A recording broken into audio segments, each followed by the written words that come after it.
Je suis en présence aujourd'hui de Marie-Hélène Gauthier.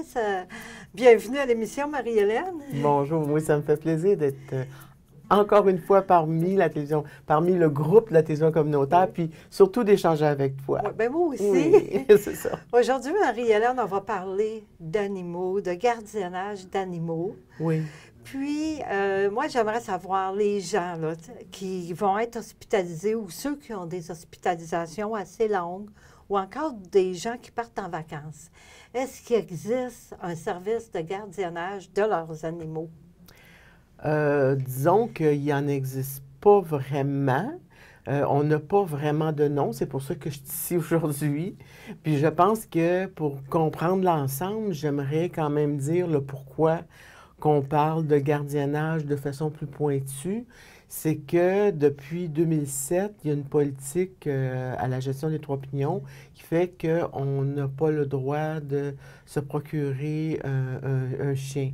Compte tenu que dans le passé, il y a eu des abus de propriétaires de chiens au niveau de la malpropreté, de tenir en laisse, en tout cas tout ce qu'on connaît comme problématique. Puis il y avait une exagération qui a fait qu'on est obligé d'arriver avec cette politique-là, malheureusement. Qui fait qu'aujourd'hui, ben, il y en a encore qui ont leur chien, ceux qui en avaient un avant 2007. Puis, ben, s'ils doivent aller à l'hôpital pour un séjour moyen ou long, ben, ça fait que l'animal, s'ils n'ont pas personne pour s'en occuper, mais il est laissé à lui-même. Donc, ça peut répondre à deux besoins de le gardiennage. Celui de s'occuper d'un animal, qui est en soi une vraie thérapie, parce qu'on a, je ne peux pas dire là, qu'on a des mauvais chiens, c'est des bons chiens qu'on a ici dans l'État Frontenac, donc il n'y a pas de problème à garder ces chiens-là au besoin. Puis en même temps, mais ça aide la personne qui a dû se rendre, de faire un séjour à l'hôpital, de vivre en sécurité, de s'assurer que son chien est en bonne main. Et ça, c'est important pour nous.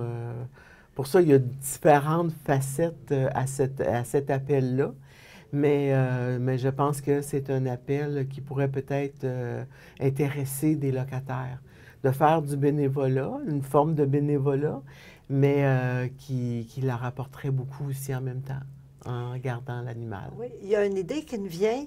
Des gens qui sont intéressés à garder un animal d'un autre locataire, est-ce qu'ils peuvent laisser l'animal dans l'appartement du locataire qui n'est pas là, ou ils peuvent amener l'animal dans leur logement?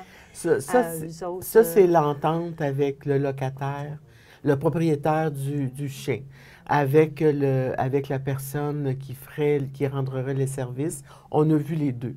On a vu la personne qui avait la clé pour se rendre là, puis ils peuvent aller avec la sécurité aussi. Il y a toujours moyen d'organiser pour sécuriser tout le monde pour que le service se fasse le mieux possible. Puis il y a aussi celui, mais c'est plus simple pour moi de le garder à la maison. Tous les avenues sont... Il y a pas une façon de faire.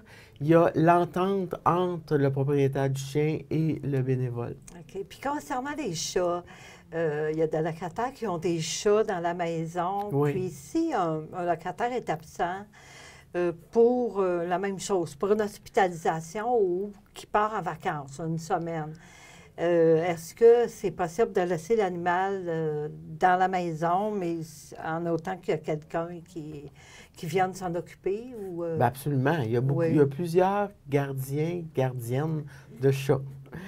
Il y en a parce que plusieurs, soit s'en vont en vacances ou pour une longue fin de semaine, et il y a des ententes qui se font entre voisins et voisines. Fait que ça se fait, là.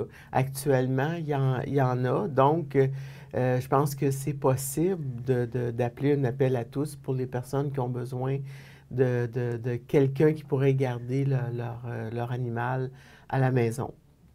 On sait que les chats, c'est toléré au niveau de la gestion, compte tenu qu'il ne va pas dans les corridors, il reste dans la maison comme tel. Sauf que si on s'aperçoit que l'animal n'est pas la litière n'est pas nettoyée et ça sent, que l'animal miaule trop ou jappe ou quoi que ce soit. La gestion doit sévir, absolument. On n'a pas le choix, là. Oui, je comprends.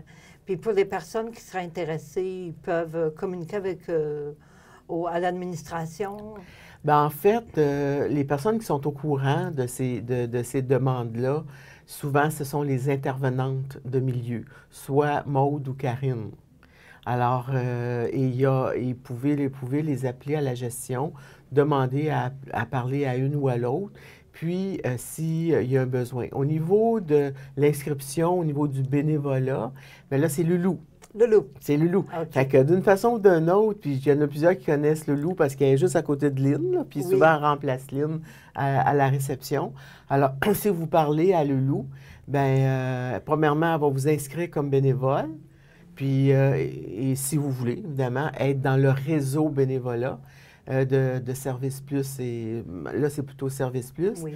Mais elle va vous rentrer dans le réseau, puis en même temps, bien, la référer au niveau des intervenantes. Ou aller directement voir les intervenantes. Nous, là, regardez, on ne veut pas mettre des difficultés, on vous demande d'aller voir les personnes que vous connaissez déjà ou que vous sentez à l'aise d'aller rencontrer. Merci beaucoup, Marie-Hélène, d'être venue. Ça me fait plaisir. Moi aussi. Ah oui.